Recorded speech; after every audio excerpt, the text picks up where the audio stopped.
Hi everyone, and Kabogabal is back, and of course I want to share this video. This video guys is about from yesterday, kaso hindi ko siya na-upload kasi nga nakalimutan ko pa siya i-voice record. So today, as of now, nagbo-voice record ako. After this, i-upload ko tong video na to, and of course thank you na rin in advance sa mga manonood nito.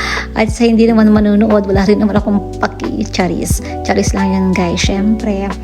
At ayan na nga guys, kung napapansin nyo, parang lumaki na naman tayo guys. Lumaki yung puso natin. Puso ha? Joke lang yun guys. Hindi, lumaki yung muscle natin. Lumaki rin yung tummy natin guys. Alam nyo ba, yung weight ko dati 57, ngayon 58 na naman.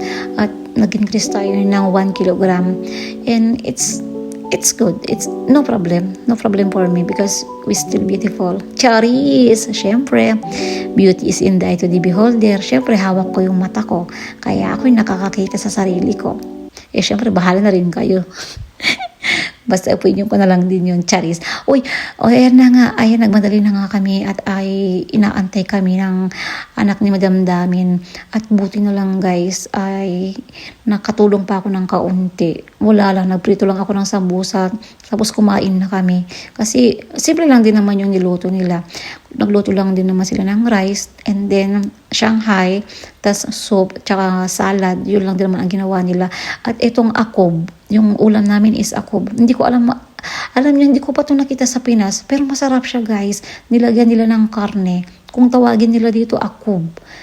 Siguro wrong yung, hindi correct yung pronunciation ko, pero masarap siya. Akob. Basta ang sa pagkakalam ko, pagkarinig ko, akob ang pangalan. Ang sarap niya guys. At ayan na nga guys, nung natapos ako niyan kumain, syempre, kunwari nagugas-ugas tayo, pero hindi naman, sabi naman ng anak ng Madam Damin natin, huwag ka nang magugas kasi lalagay din naman sa dishwasher. Peste. At ayan na nga guys, nung natapos tayo niyan, nilagay naman yan lahat sa dishwasher. And then, ayan na nga, nagkape-kape na lang tayo. At syempre, inantay ko si Madam Damin ko ng kaunti. At dahil sa sobrang sakit ng tiyan ko, ayan, lakas din ng ulan, umuwi na rin kami bigla-bigla. Tinawag na rin ako ng kalikasan. Bye na guys.